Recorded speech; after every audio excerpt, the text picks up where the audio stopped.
যিনি যোগ সমাধিতে অবস্থিত বা যে পুরুষ যোগ সমাধিতে লীন হয়েছেন, যিনি যোগ সমাধিতে স্থিত, এই পরম প্রকৃতির চরম বিপর্যয়েরও তাকে কখনো বিচলিত করতে পারে না।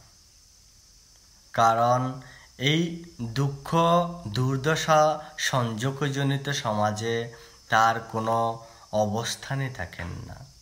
তিনি প্রকৃতপক্ষে মুক্ত বললেই চলে। গীতার 6ষ্ঠ অধ্যায়ের 23 নম্বর শ্লোকে বলা হয়েছে, তং বিদ্যাৎ দুঃখ সংয়োগ বিয়োগং যোগ সঙ্গীতম সনিচ্ছয়ে নযুক্তভ্য যোগ নির্বিণ্ণ চেতসা। হে সনাতনী সন্তান, যোগ সমাধি অবস্থায় স্থিত ব্যক্তি কখনো জড় জগতের চরম বিপর্যয়েও তার চিত্ত বিচলিত হয় না।